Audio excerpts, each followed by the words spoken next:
আজ হলো বিপত্তারিণী পুজো, মঙ্গলবার। তো সকাল থেকে নির্জলা উপোস থেকে সকালে রান্নাবান্না করে কাকাবাবু তো ডিউটি গেছে, তারপর পড়াতে গেছি। পড়িয়ে এসে নিজের বাসি ঘরটা ভালো করে গুছিয়ে নিয়ে এখন চলে এলাম রান্নাঘরটা, মানে আমাদের যে গ্যাস টেবিলটা ভালো করে পরিষ্কার করতে।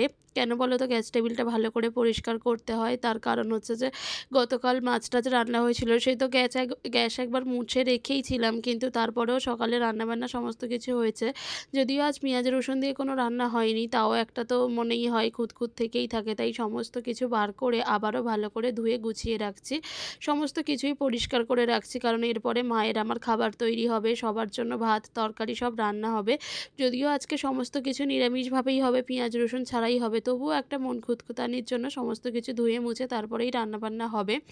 তো এখনো পর্যন্ত জল খাইনি, তো মানে সারাদিন খাবার না খেতে দিলেও থাকতে পারবো। যদি জল খেতে না দেওয়া হয় তাহলে যে কী কষ্ট হয় কী বলবো।